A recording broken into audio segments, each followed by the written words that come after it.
Beneath a roar of 50,000 spectators, beneath the blood-soaked sand of the Colosseum, lay a world Rome's historians chose not to record.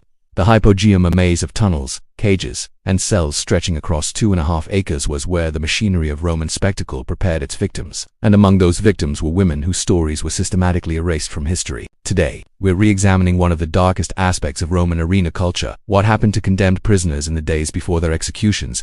This is a topic that requires careful, scholarly examination. The historical evidence is fragmentary, pieced together from legal documents, graffiti, and the occasional admission in sources that otherwise celebrated the games. What emerges is a picture of systematic exploitation that Roman society deliberately obscured.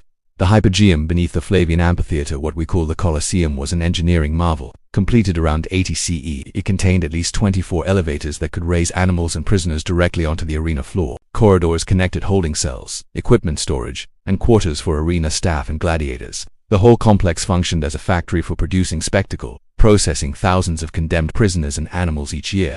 But the Hypogeum was more than infrastructure. Archaeological and textual evidence reveals it operated as a separate society with its own hierarchies and economies. At its apex stood champion gladiators, the elite fighters whose victories earned them privileges that transcended their legal status as slaves or prisoners. Roman legal documents from the 1st and 2nd centuries revealed that condemned prisoners, those sentenced to damnatio ad bestias or execution in the arena, lost virtually all legal protections the moment they were sentenced. The jurist Ulpian, writing around 220 CE, noted that such prisoners were considered servus pena, slaves of the punishment. Their bodies became property of the state, specifically of the arena administration that would execute them.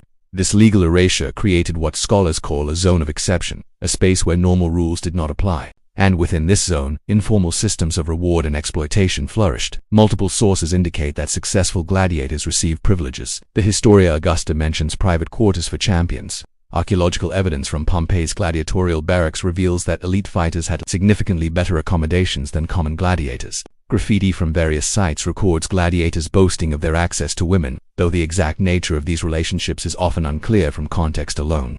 The critical question is, what happened to female condemned prisoners during the interval between their sentencing and execution? The answer is fragmented but disturbing. A 3rd century legal text addresses the question of whether crimes committed against condemned prisoners should be prosecuted, concluding that such crimes were effectively impossible because the prisoners had no legal standing to be wronged. This suggests a recognized gap in legal protection. Several inscriptions and literary references mention female prisoners in arena contexts. The satirist Juvenal, writing around 100 CE, makes oblique references to the sexual availability of condemned women, though his exaggerated style makes it difficult to extract reliable facts. More concrete evidence comes from administrative records from various arenas, which occasionally note the disposition of female prisoners to gladiatorial quarters for unspecified purposes during the pre-execution period. Modern scholars debate the extent and systematization of this practice. Dr. Kathleen Coleman of Harvard, a leading expert on Roman spectacle, has argued that while sexual exploitation of condemned prisoners certainly occurred, the evidence for a formalized system of assigning women to gladiators is less clear than sensationalist accounts suggest. Other historians point to the convergence of legal vulnerability, documented gladiatorial privileges, and the general pattern of sexual violence against enslaved and imprisoned women throughout Roman society. What we can say with confidence is this: Roman society created legal and physical spaces where condemned prisoners, particularly women, were stripped of protections and made available for exploitation by those with power over them. The arena's underground was one such space. The Hypogeum existed in a state of what anthropologists call structural invisibility.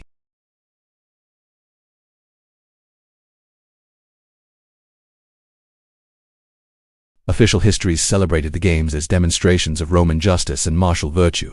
They did not discuss what occurred in the days before scheduled executions.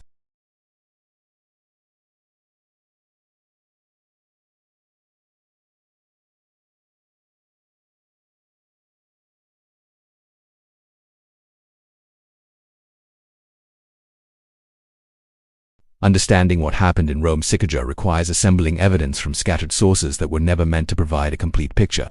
Legal texts give us the framework.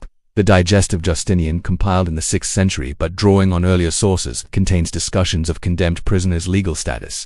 These texts reveal that jurists recognized condemned prisoners occupied a liminal category, no longer citizens with rights, but not yet dead. What could be done to them during this interval was a question the law addressed incompletely, if at all. Archaeological evidence provides physical context. Excavations of the Colosseum's Hypogeum in the 19th and 20th centuries revealed its layout: narrow corridors, small cells with iron rings set in walls, larger chambers that may have served as quarters for arena staff or elite gladiators. Graffiti scratched into walls includes names, dates, tallies of fights won, and occasional references that scholars interpret as relating to prisoners, though the fragmentary nature makes definitive conclusions difficult.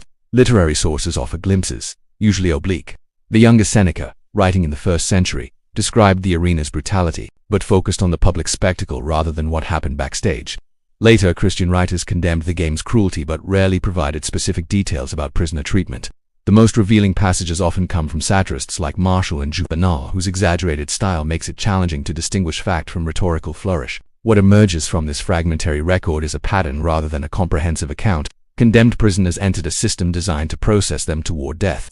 During the interval before execution, which could be days or weeks, they were housed in the hypogeum under conditions that varied depending on their status, the timing of games, and local practices. Female prisoners were particularly vulnerable to sexual exploitation by those with authority over them. Modern scholarship emphasizes several points. First, practices likely varied significantly across different arenas, time periods, and circumstances. The games evolved over several centuries, and what happened in 1st century Rome may have differed from practices in 3rd century provincial arenas. Second, the evidence for systematic institutionalized sexual access by gladiators to condemned women exists but requires careful interpretation. We have clear evidence that condemned prisoners lost legal protections, that gladiators received various privileges, that sexual violence against enslaved and imprisoned women was common throughout Roman society, and that Christian writers later condemned the arena's comprehensive brutality. Whether this constituted a formal policy or emerged from informal practices enabled by legal gaps remains debated among historians. Third, the historical silence itself is significant. The erasure of these experiences from official records tells us something important about how Roman society understood the arena. The games were public spectacles, carefully stage-managed to convey messages about justice, power, and Roman virtue. What happened underground, in the machinery that produced the spectacle, was deliberately kept invisible. The few condemned prisoners whose experiences were recorded, almost entirely men, usually of higher social status, described the arena's psychological torture, the waiting, the anticipation of death, the dehumanizing treatment. For women, this psychological burden was compounded by the threat and reality of sexual violence.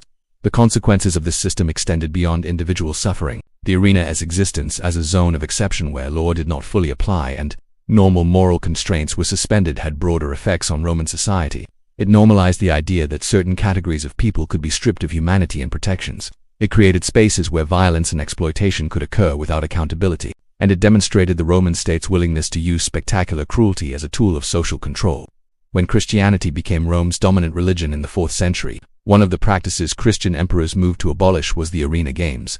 The reasons were complex: economic, practical, and theological, but Christian writers specifically condemned the comprehensive brutality of the arena system, including what we might now call its sexual violence, though they rarely provided details that would make it into respectable historical accounts. The hypogeum eventually fell silent. The last recorded gladiatorial games occurred in the early 5th century. The infrastructure remained, slowly being stripped for building materials or buried under subsequent construction. The stories of what happened there were already largely forgotten, relegated to hints in legal texts and satirical poems that later generations would read without fully understanding.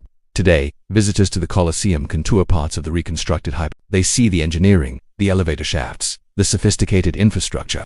But the human experiences, the terror, suffering, and exploitation that occurred in those spaces remain difficult to fully comprehend across millennia of distance. What we can do is acknowledge that behind the spectacle lay systematic violence that Roman society chose not to record. We can recognize that the arena's victims included not only those who died publicly on the sand, but also those whose suffering remained hidden in the tunnels below.